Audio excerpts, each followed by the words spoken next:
Hello friends, yes sir Sharma academy में आप लोगों का स्वागत है। तो हम लोग बीपीएससी मॉडल प्रैक्टिस सेट कर रहे थे, जिसमें आज चौथा प्रैक्टिस सेट है। ठीक है, पहला क्वेश्चन अगर इसको देखें तो कहता वैदिक काल में राजन को निम्नलिखित में से किस जनजाति सभा द्वारा सहायता प्रदान की गई थी? तो किसके द्वारा? विदग्ध, ये भी सभा समिति, यानी तीनों है, यानी उपर्युक्त में से एक से अधिक है। Option number D. ठीक है, दूसरा कहता है मौर्य साम्राज्य 100 से कुछ अधिक साल तक टिका रहा और अशोक की मृत्यु के बाद वह छिन्न होने लगा। मौर्य साम्राज्य के विघटन के प्रमुख कारण कौन कौन से थे? तो इसका कथन, पहला कथन देखें तो अशोक के उत्तराधिकारी दुर्बल थे और वे साम्राज्य का शासन अच्छी तरह संभाल ना सके। ये कथन तो सत्य है। दूसरा कहता है विशाल सेना और विशाल प्रशासनिक सेवा का खर्च उठाने के लिए भी भारी धन की आवश्यकता थी। ये भी बात सही है। तीसरा कहता है साम्राज्य के विभिन्न प्रदेश अत्यधिक दूरी पर थे, ठीक है, होने के कारण प्रशासन और संपर्क स्थापित करने में कठिनाई होती थी, यानी दूरी पर थे साम्राज्य। ठीक है, तो ये भी सही है, यानी उपर्युक्त में से सभी। ऑप्शन नंबर डी, तीनों कथन। ठीक है, तीसरा नंबर क्वेश्चन की अगर बात करें तो सातवाहन के वंश के परिवार में निम्नलिखित कथनों पर विचार कीजिए। तो पहला कहता है सतकर्णी प्रथम का कलिंग नरेश से युद्ध हुआ था, इसे पश्चिमी का स्वामी कहा जाता है। ये सत्य है, पश्चिमी का स्वामी कहा जाता है। दूसरा, गौतमीपुत्र सतकर्णी ने दक्कन में सातवाहन के राज्यों को शक्तिशाली बना दिया। ये भी सही है। तीसरा कहता सातवाहन राज्य समृद्धशाली था तथा इसका प्रशासन अच्छा था। ये भी सही है, यानी तीनों बातें सही है। ऑप्शन नंबर इसका भी डी है। ठीक है, चौथा अगर बात करें तो किस गुप्त शासक ने विक्रमादित्य की उपाधि धारण की थी? तो विक्रमादित्य की जो थी वो चंद्रगुप्त द्वितीय ने। कौन? चंद्रगुप्त द्वितीय ने। Option number C. पांचवा की बात करें तो पाल वंश के बारे में निम्नलिखित कथनों पर कौन सा सही है? तो नेपाल यानी गोपाल प्रथम पाल राजवंश का संस्थापक था। ये तो सही है, यही सही है। Option number A. ठीक है,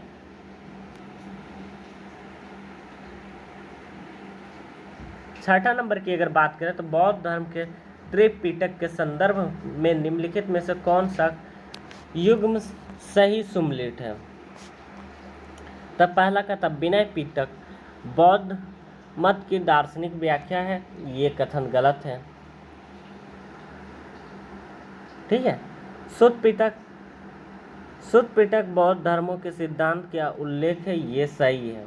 ठीक है, तीसरा अभिधम पिटक बौद्ध भिक्षुओं का आचरण संबंधी एवं नियम अनुशासन संबंधी नियम। ये भी गलत है, यानी केवल 2। ऑप्शन नंबर बी इसका राइट हो जाएगा। ठीक है,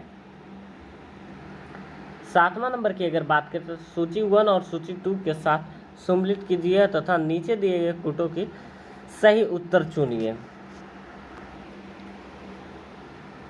तो कौटिल्य का जो है अर्थशास्त्र उन्होंने रचना की थी।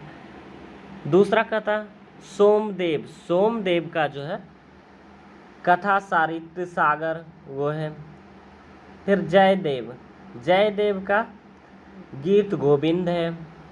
और भद्रबाहु का कल्प सूत्र है, यानी 1 का 4, 2 का 2, 3 का 3 और 1 का 4 का 1, यानी ऑप्शन नंबर सी। ठीक है फ्रेंड्स, आठवां नंबर अगर बात करें तो बौद्ध स्मारकों के संदर्भ में कौन सा कथन असत्य है?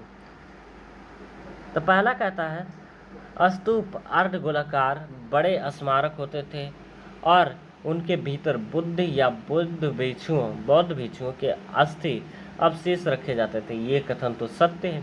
दूसरा कहता है स्तूपों के समीप विहार होते थे, यहाँ भिक्षु रहते थे, ये भी सही है, दूसरा भी सही है। तीसरा कहता है अमरावती का स्तूप व्यापारियों तथा भूस्वामियों द्वारा दिए गए दान से बना है, ये भी सही है। और चौथा कहता है बौद्ध विहार नगरों से दूर बनाए गए थे, ये गलत है। ठीक है, ऑप्शन नंबर डी इसका राइट हो जाएगा। ठीक है, 9वां नंबर अगर बात करें तो गुप्त काल की प्रशासन पद्धति के संदर्भ में निम्नलिखित कथनों पर विचार कीजिए। तो पहला कहता है गुप्त राजाओं के परमेश्वर और परम भद्रक जैसी उपलब्धियां धारण की, ये कथन तो सत्य है। दूसरा कहता है राजपद ज्येष्ठाधिकार का प्रथा कायम था, ये गलत था। तीसरा कहता है इस काल में सिक्कों पर लक्ष्मी देवी का चित्र अंकित था, ये कथन सही है, गुप्त काल में ऐसा था। तो 1 और 3 इसका सही है, ऑप्शन नंबर ए।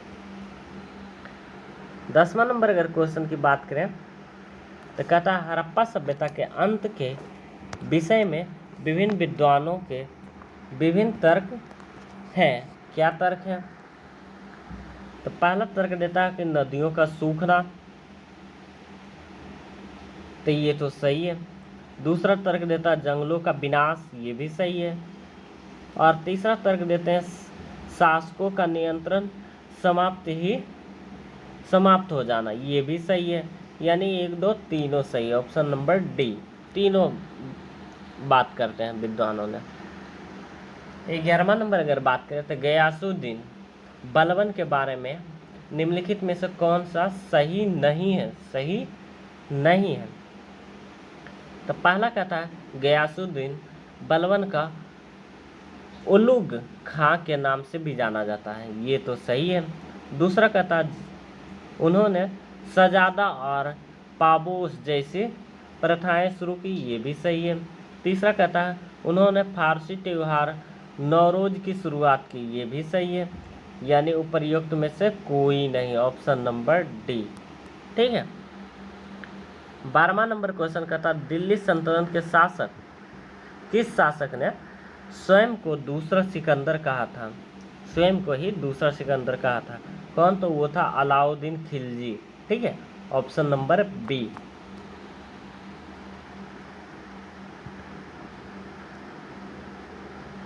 13वां नंबर कहता है दिल्ली सल्तनत में कृषि पर लगने वाले कर को क्या कहते हैं? तो खराज कहते हैं, क्या? खराज, ऑप्शन नंबर सी। ठीक है, 14वां नंबर कहता है दारा राशिको के संदर्भ में निम्नलिखित कथनों पर विचार कीजिए। तो पहला कहता है उसने गीता का फारसी अनुवाद कराया था, ये तो सही है। दूसरा कहता है उसने वेदों को दिव्य ग्रंथ की संज्ञा दी थी, ये भी सही है। यानी 1 और 2 दोनों, ऑप्शन नंबर सी। ठीक है, 15 नंबर कहता है मनसबदारी व्यवस्था के संदर्भ में नीचे दिए गए कथनों पर विचार कीजिए। तो पहला कहता है मनसबदार अपना वेतन राजस्व एकत्रित करने वाली भूमि के रूप में पाते थे, जिन्हें जागीरदार कहते हैं, जागीर कहते थे। ठीक है, ये तो सही है। दूसरा कहता है मनसबदार इकतोदारों की तरह अपनी जागीर का आश्रित रहते थे और उन पर प्रशासन करते थे, ये गलत है। केवल 1 होगा इसका राइट, ऑप्शन नंबर ए। ठीक है, 16वां नंबर अगर बात करें तो मुगल काल से संबंधित विभिन्न विभागों और पदाधिकारियों के संबंध में सूची 1 और सूची 2 को सम्मिलित कीजिए। ठीक है,